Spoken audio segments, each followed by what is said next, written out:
परसों यूजीसी ने एक गाइडलाइन जारी किया कि हायर एक्लान में यूनिवर्सिटीज़ के हायर एक्लान अर्थात प्रोफेसर्स के पोस्ट पर कैंडिडेट्स अवेलेबल नहीं है एससी एसटी ओबीसी के, अथवा डी रिजर्व किया जाना चाहिए। तो कांग्रेस पार्टी ने प्रोटेस्ट किया कल और अब कोरिगंडम जारी कर दिया यूजीसी ने कि हम ऐसा करने नहीं जा रहे। लेकिन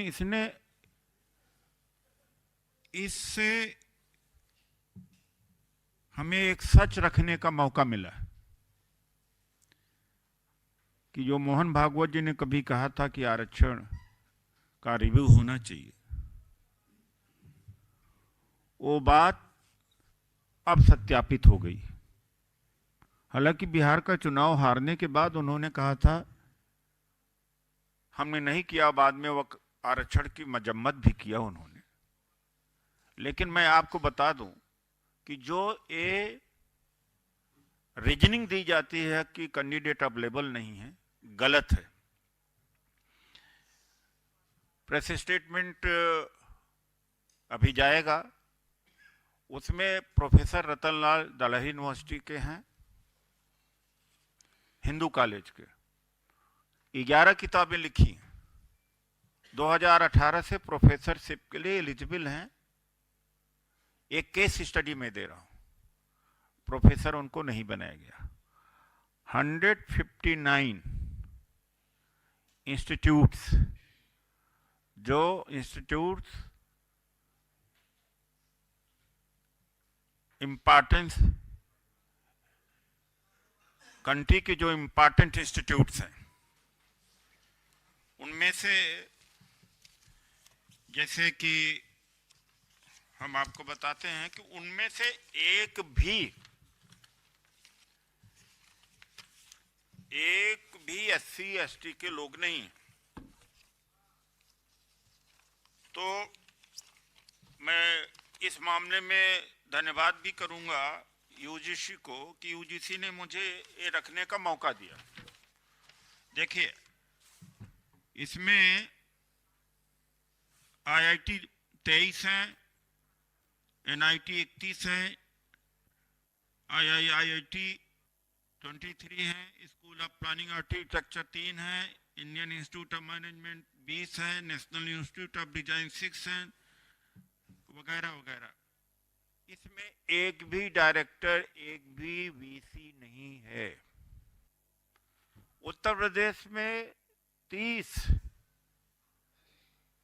स्टेट यूनिवर्सिटीज गवर्नमेंट फंडेड है, एक वाइस चांसलर नहीं है। सेंट्रल गवर्नमेंट में 45 यूनिवर्सिटीज हैं, जिसमें एक एससी है और एक एसटी है। और मिनिस्टर सुभाष सरकार जी ने पार्लियामेंट में बोला कि 1500 प्रोफेसर्स में 69 एससी के हैं, जो 6.68 आता है, 15 एससी के हैं, एसटी के हैं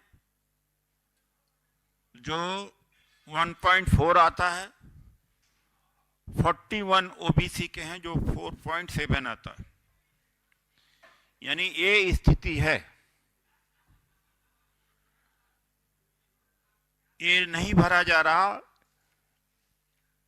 यह कहते हुए कि candidates are not found suitable.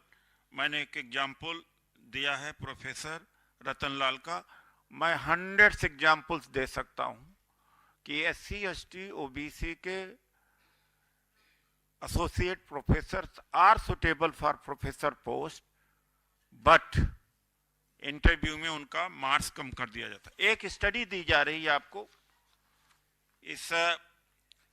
वो स्टडी में सिविल सर्विसेज में एससी के लिए ओबीसी के लिए यूपीएससी में अलग से इंटरव्यू बोर्ड बनाया जाता है ताकि जस्टिस किया जाए, यह मानते हुए कि एससी एसटी ओबीसी के जो यूपीएससी के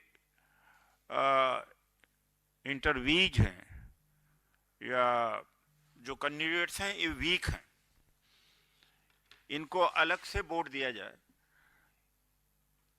जब रिटर्न एग्जाम का मामला आता है तो ओबीसी और जनरल कैटेगरी के रिटर्न मार्क्स में 1% का भी फर्क नहीं है, कम है। और इंटरव्यू में कितना डिफरेंस आता है? 5% का आता है। ये डिस्क्रिमिनेशन नहीं है। शेड्यूल कास्ट का और जनरल कैटेगरी का रिटर्न में 2% का फर्क है और इंटरव्यू में 8% का डिफरेंस है। ये डिस्क्रिमिनेशन नहीं है। ये हिंदुस्तान टाइम्स ने ये रिपोर्ट फाइल किया है कि रैम्पेंट डिस्क्रिमिनेशन है।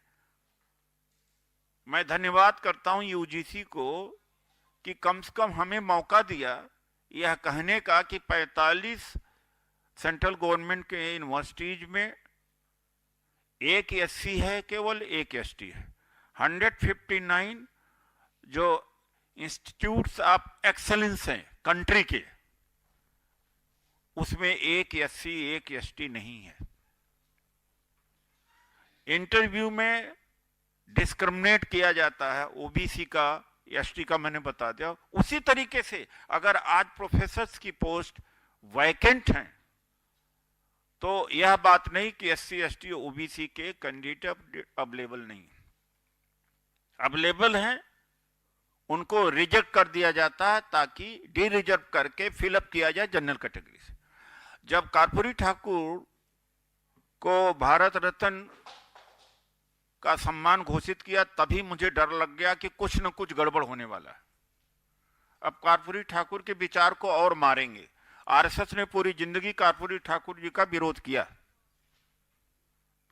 और उसका परिणाम हुआ कि जो कांग्रेस और आरजेडी की सरकार के दबाव से नीतीश कुमार जी को करीब 5 लाख नौकरी देनी पड़ी। यही नीतीश कुमार जब बीजेपी के साथ थे तो क्यों नहीं नौकरी मिलती? उसके वजह से बीजेपी घबरा करके टापल डाउन किया है।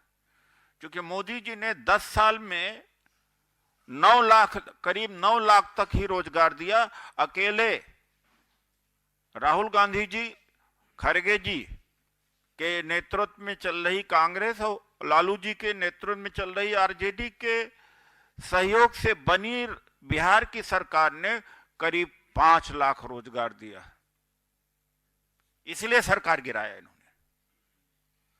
तो आरक्षण विरोधी हैं, ये मनुवादी हैं, दलित विरोधी हैं, ओबीसी विरोधी हैं और कर्पूरी ठाकुर जी के विरोधी हैं, सोशल जस्टिस के विरोधी हैं। धन्यवाद। मेरे सहयोगी लेलोठिया जी अपनी बात को रखेंगे। जो वैसे है प्रिंट वाले लोग हैं उनको दे दो इंग्लिश में। बहुत बहुत धन्यवाद। इंग्लिश और हिंदी देख लेना, हिंदी पूछ लेना। आप सबको आज इस महत्वपूर्ण प्रेस वार्ता के अंदर जो आमंत्रित किया गया, हम लोग यहाँ पर जो अभी यूजीसी ने एक रिसेंटली एक ड्राफ्ट पेश किया डी रिजर्वेशन को लेकर एजुकेशन इंस्टीट्यूट्स के अंदर, उसको कंडेम करने के लिए हम यहाँ पर उदित राज जी के साथ में उपस्थित हैं। मैं बाबा साहब भीमराव अंबेडकर जी को कोट करना चाहूँगा। उन्होंने कहा था, the progress of any society depends on the progress of education in that society. और इसके साथ साथ में सावित्री बाई फुले, फातिमा शेख, छत्रपति साहू जी महाराज को भी याद करना चाहूँगा कि समाज के लिए उन्होंने शिक्षा को कितना महत्वपूर्ण समझा था। और आज ठीक उसके विपरीत जो बाबा साहब भीमराव अंबेडकर जी ने संविधान में एससी, एसटी, ओबीसी महिलाओं के लिए जो शिक्षा महत्वपूर्ण बताई थी, राइट टू एजुकेशन की बात कही थी, आज उसको धीरे धीरे पूरी साजिश के तहत भारतीय जनता पार्टी और आरएसएस संविधान को पूरा खत्म करना चाहती है, हमारे उस अधिकार को छीनना चाहती है जो संविधान में बाबा साहब भीमराव अंबेडकर जी ने हमको दिया था। यहां पर जो यूजीसी के चेयरमैन है, हमारी ये डिमांड भी है कि जो जगदीश कुमार हैं, जो यूजीसी के अभी चेयरमैन है, ये कौन है, इनको तुरंत प्रभाव से टर्मिनेट किया जाए और ये जो इनकी डिमांड है, जो इनका प्रपोजल है, इसको विड्रॉ करें लिखित में, माफी मांगे पूरे एससी, एसटी, ओबीसी जो बहुजन समाज है उससे। जो हमारा शिक्षित वर्ग है, अगर वो शिक्षित वर्ग को इस तरीके से डिस्टर्ब करना चाहते हैं, जैसा अभी उल्लेख प्रोफेसर रतन लाल जी का यहाँ पर हमारे साथी बहुत ही सीनियर लीडर उदित राज जी ने किया, कि उनको दशकों तक पढ़ाने के बाद भी यूनिवर्सिटी के अंदर उनको अभी रेगुलराइज नहीं किया। ठीक उसी तरीके से प्रोफेसर रितु कुमार जो भी यूनिवर्सिटी के अंदर धरना दे रही हैं, प्रोफेसर लक्ष्मण यादव जिनको मैं मेंशन करना चाहूंगा कि उनको नौकरी से निकाल दिया। ये डी रिजर्वेशन की बात नहीं करे तो नौकरियों से भी निकाल रहे हैं। और अभी जिस तरीके से अभी उदित राज जी यहां पर कह रहे थे कि नॉट फाउंड सूटेबल कहकर ये लोग हमारे जो एससी, एसटी, ओबीसी के जो टीचिंग स्टाफ है, नॉन टीचिंग स्टाफ है, उसकी जगह पर जनरल कम्युनिटी के लोगों को वहां पर नौकरी दे देते हैं। और ये सही कहा कि सोच बहुत खतरनाक सोच है, जो संविधान से परे है और ये मनुवादी की सोच है। यहाँ पर ये जो चेयरमैन जगदीश कुमार हैं, इनको पहले बीजेपी ने अपॉइंट किया, इनको जेएनयू के अंदर वहाँ पर वाइस वीसी बनाया। और वो बनाने के पीछे सोच थी कि वो इतना प्रेस्टिजियस इंस्टीट्यूशन था कि उस इंस्टीट्यूशन के अंदर एक डिवाइड करें और वो डिवाइड ऐसा कर दें कि उसका जो महत्व जेएनयू का, जो उसकी सैंक्टिटी थी, उसको सेफ्रेनाइज कर दिया। और आज वहां पर जो स्टूडेंट्स हैं उनके मन में इतनी खटास पैदा हो गई कि वहां पर वो आज धर्म की राजनीति जेएनयू के अंदर घुस गई।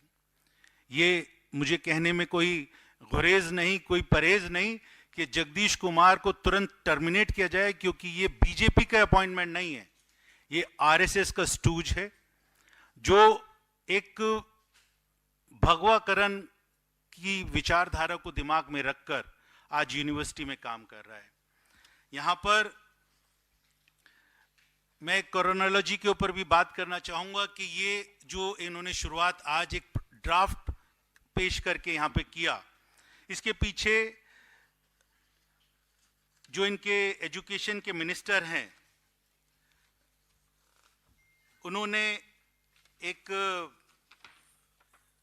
स्टेटमेंट दिया पार्लियामेंट के अंदर और उन्होंने कहा कि 42% धर्मेंद्र प्रधान जो मिनिस्टर हैं, उन्होंने बताया कि 45 सेंट्रल यूनिवर्सिटीज के अंदर 42% अभी एससी, एसटी, ओबीसी की वैकेंसीज वेकेंट हैं। अगर सेंट्रल यूनिवर्सिटीज में 42% अगर vacancy SC, ST, OBC minority की हैं, और जिस तरीके से अभी उदित राज जी ने उल्लेख किया कि वो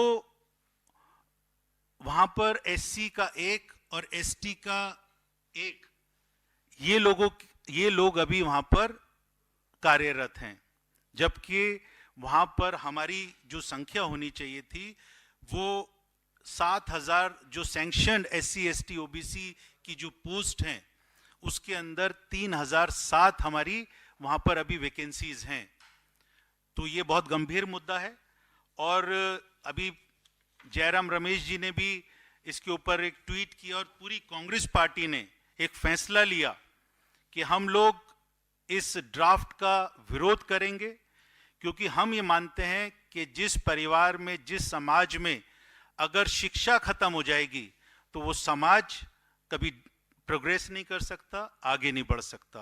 और ये बाबा साहब भीमराव अंबेडकर की सोच को लेकर हम ये मांग करते हैं कि जो बीजेपी, आरएसएस ने जो पिछले 2015 के अंदर जो 55% यूजीसी का जो एक उनका बजट था उसको रिड्यूस किया और उसके कंटिन्यूसली हर साल उसको कम करते करते एक सीधा अटैक कर रहे हैं वो लोग हमारे एजुकेशनल इंस्टीट्यूशंस के ऊपर, एससी एसटी ओबीसी स्टूडेंट्स के ऊपर, टीचिंग नॉन टीचिंग स्टाफ के ऊपर, कि जब हमारे पास में बजट ही नहीं होगा तो इनके पास में एक बार बहाना आ जाएगा कि हमारे पास में पैसा नहीं है, बजट नहीं है, तो हम नौकरी नहीं दे सकते। और जो हमारी नौकरियां बैकलॉग के अंदर खाली पड़ी हैं, बैकलॉग भरने का काम नहीं कर रहे, उस बैकलॉग के ऊपर ये लोग ये बात करेंगे कि यहाँ पर नॉट फाउंड सूटेबल, और उसके बाद में वो किसी और को वहां पर नौकरी दे देंगे। भारतीय जनता पार्टी ने ये जो इनका anti SC ST OBC, anti Bahujan जो इनकी आइडियोलॉजी है, उसके ऊपर इन्होंने जो अपने 2014 के बाद से कभी तो इन्होंने बैकलॉग वैकेंसीज को बढ़ाने का काम किया, 200 पॉइंट रोस्टर सिस्टम 2019 में इन्होंने लागू किया, amendment to SC ST prevention of atrocity act 1989 को इन्होंने उसके अंदर भी उसको डाइल्यूट करने का काम किया, जिसका आप सब लोगों को मालूम है कि 2 अप्रैल को जो जन आंदोलन पूरे देश के अंदर खड़ा हुआ था, जिसकी वजह से भारतीय जनता पार्टी की सरकार को घुटने टेकने पड़े और वो उन्होंने अपना जो अमेंडमेंट था उसको वापस लिया। ठीक उसी तरीके से इन्होंने अभी जो स्कॉलरशिप्स हैं जो एससी एसटी ओबीसी माइनॉरिटी के लिए हैं उसको भी स्क्रैप करने का काम किया। तो मैं सीधे तौर पे आरोप लगाना चाहता हूं नरेंद्र मोदी की सरकार के ऊपर कि ये एंटी बहुजन, एंटी एससी एसटी ओबीसी ये सरकार है। मैं डिमांड फिर दोबारा से दोहराना चाहूंगा कि ये जो यूजीसी का चेयरमैन है इसको तुरंत टर्मिनेट किया जाए और लिखित रूप में इसको माफी मांगनी चाहिए पूरे समाज से कि आइंदा इस तरीके की गलती या इस तरीके का मजाक हमारा एजुकेटेड क्लास है उसके लिए नहीं करेंगे। बहुत बहुत धन्यवाद। जय भीम, जय संविधान।